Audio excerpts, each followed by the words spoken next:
Thursday, late afternoon. Two press releases. Two US regional banks. One word that would send shockwaves around the world.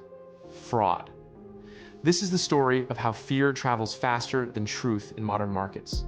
Western Alliance Bank in Phoenix and Zions Bank in Salt Lake City made announcements that stopped Wall Street cold. Western Alliance filed a fraud lawsuit. Zions Bank wrote off $50 million on just two loans. Two loans, $50 million. By Thursday's close, Western Alliance shares had dropped 11%. Zions fell 13%. But that was just the opening act.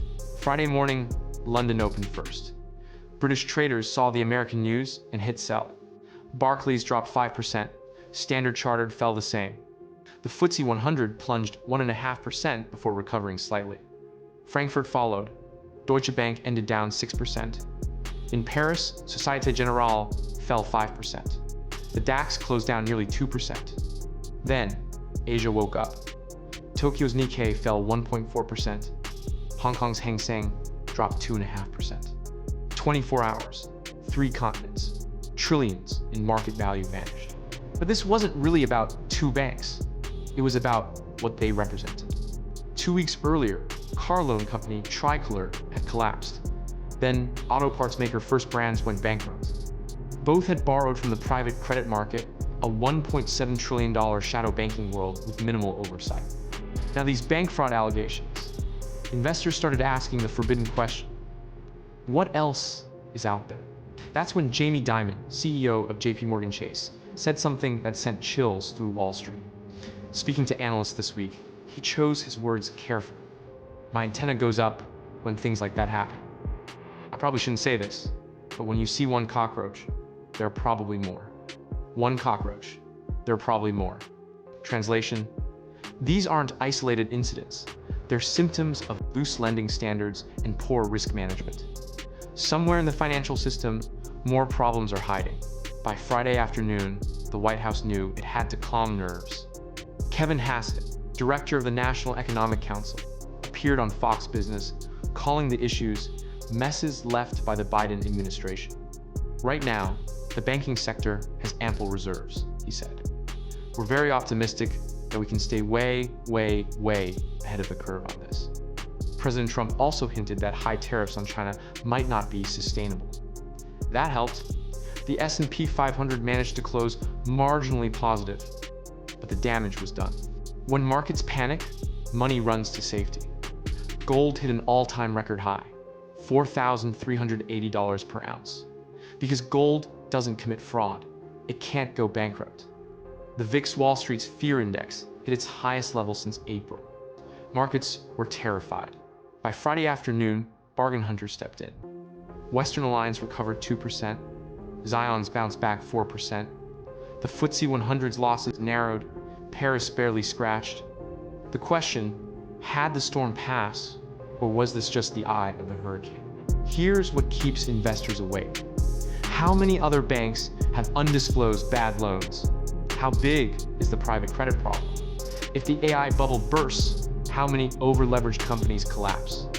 Financial crises don't announce themselves with sirens. They start with whispers. Company here, a bank there, losses that seem manageable until they're not.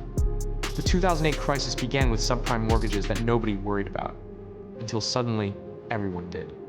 Is this 2008 again? Probably not. Banks have stronger reserves. Regulations are tighter. Probably. The private credit market has exploded to $1.7 trillion. Companies borrow from hedge funds and private equity firms instead of banks. Harsher terms, higher interest, but minimal oversight. When these loans go bad, we often don't find out until companies suddenly file bankruptcy. The risk is hidden. The interconnections are unclear. Regulators can't see the full picture. Tricolor and First Brands were private credit deals. Now, traditional banks have problems. How many bad private credit loans are sitting on the books of pension funds and insurance companies? Jamie Dimon's cockroach metaphor wasn't accidental. In finance, problems rarely come alone. It's easy to talk about trillions and percentages, but behind every number is a person. Someone whose retirement account lost 5% in a day. A small business owner wondering if their credit line is safe. A young couple watching their home buying dreams slip away. Thousands of bank employees wondering if their jobs are secure. Financial crises aren't abstract. They're deeply, painfully human. Banking runs on trust. You trust banks with your money. Banks trust borrowers will repay. Investors trust institutions are well managed. The word fraud destroys trust instantly. If it happened at Western Alliance, could it happen elsewhere? Are other banks hiding problems? Right now, trust is damaged. Rebuilding it takes time and transparency, two things that don't come easily in crisis moments. Systemic risk means risk that threatens the entire system. When failures cascade, when problems spread, when the whole becomes more fragile than its parts. 2008 was systemic. Individual bank failures became system collapse because everything was interconnected. Are we facing systemic risk now? The warning signs are there. Opaque private credit exposure, stretched AI valuations, loosened lending standards, fraud problems. Each piece alone might be manageable. Together, they create vulnerability. And vulnerability becomes crisis when fear takes hold. Markets partially recovered Friday. Does that mean it's over? Maybe, or maybe not. Recoveries can be misleading. Sometimes they're genuine reassessment. Sometimes they're just pauses in a longer fall. In 2008, there were several false recoveries. Markets rallied, commentators declared the worst over, then another shoe dropped, Bear Stearns, Lehman Brothers, AIG. The pattern taught a hard lesson. In a crisis, things are usually worse than they first appear. Hassett's comment about Biden administration messes wasn't accidental. In politics, blame is currency. But banking problems rarely are partisan. They develop over years. They cross administrations. What matters isn't who to blame, but what gets done. Are regulators asking the right questions? Are banks being transparent? Are reforms being implemented?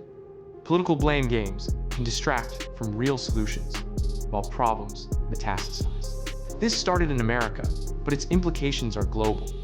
When US markets sneeze, the world catches a cold. The dollar is the global reserve currency. American banks integrate into international networks.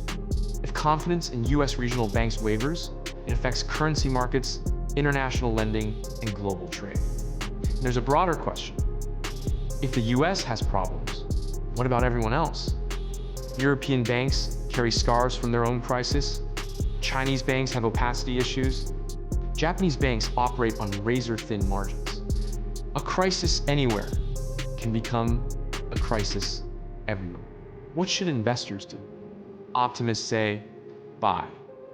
Markets overreacted. Fundamentals are strong. This is noise, not signal. Pessimists say sell. Where there's smoke, there's fire. Dimon doesn't joke lightly. More problems are coming. Realists say, nobody knows. This is the fog of war in markets. Information is incomplete. Motives are unclear. Today's wisdom becomes tomorrow's folly. For ordinary investors with retirement accounts, the advice is usually simple. Don't panic. Stay diversified. Think long-term. But watching your account drop 5% tests everyone's resolve. Two banks announced problems Thursday. By Friday evening, global markets had lost trillions, recovered some, and left everyone uncertain. Is this the start of something bigger, or just a speed bump that will look silly in hindsight? The honest answer, we don't know yet. What we do know, the private credit market is enormous and opaque. Lending standards may be too loose. AI valuations are stretched. Fraud and failures are appearing. Trust is damaged. Whether these are isolated incidents or systemic symptoms is still being written. Jamie Dimon's cockroach comment haunts the story. If he's right, we're in early stages of something serious. If he's wrong, markets overreacted. Time will tell. Markets reveal truth eventually. Problems get exposed. Strong banks prove themselves. Frauds get prosecuted. The system either holds or breaks. For now, we watch. We prepare for multiple scenarios. We hope for the best while planning for the worst. Because in finance, uncertainty is the only certainty. And the only thing more dangerous than a known problem is an unknown one.